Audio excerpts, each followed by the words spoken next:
So ngayon nandito ko sa Algorer office. Titingnan natin Kahit kung Wonder ano Rock ang may lang sa akin. kumikita sa copy and paste na ginagawa natin. So tara, tingnan po natin guys. Karoon ng 22,900.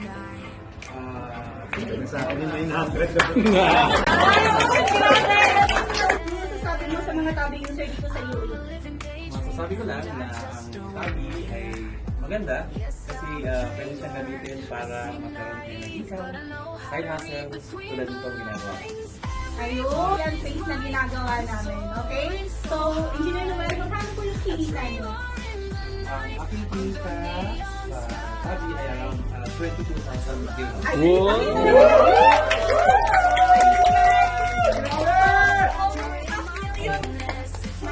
peso. Okay, tingnan niyo po yan. So, in how many time po na nagka-income sa'yo ng ganito? Nagpag ko siya in about 3 months. Uy! Ayun guys! Grabe! Grabe! In 3 months time, kumita po si Engineer Noel ng 500,000 pesos, so almost 24,000 dirham. Okay, so guys, kumita ka din sa mga tabi user and nandito ka sa UAE, napaka-perfect for yung copy and paste na ginagawa natin. Malay mo, yung nangyari kay Engineer Noel, mangyari din po sa inyo.